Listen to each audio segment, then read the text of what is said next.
వారమంతా పని చేసుకొని ఆ ఒక్కరోజు నా దగ్గర గడపండి, నా మందిరంలో గడపండి, నన్ను ఆనుకోండి, నా కొరకు నాకు మొరపెట్టండి అని ఆయన అడుగుతూ ఉంటే వారమంతా మనం ఖాళీగా ఉండి ఆ ఒక్కరోజు మనం దేవుని సమయాన్ని దొంగిలించి అనేక చోట్లకి తిరుగుతూ అనేక చోట్లకు వెళ్ళిపోతూ ఉంటాం.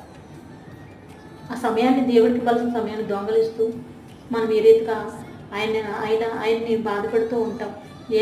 వారమంతా పనిచేసుకుని ఒక్కరోజు మనం ఆయన దగ్గర మోకరించలేమా, ప్రార్థించలేమా, దేవుడి కొరకు మొరపెట్టుకోలేమా ప్రియులారా? మరి దేవుడు మనకి ఈ మాటలు ఎందుకు చెప్తున్నాడని మనం ఎందుకు అర్థం చేసుకోలేకపోతున్నాం? అనేక మంది దైవజనుల ద్వారా మనతో మాట్లాడుతూ ఉంటాడు. అనేక విషయాలు నీకు గుచ్చి చెప్తూ ఉంటాడు దేవుడు.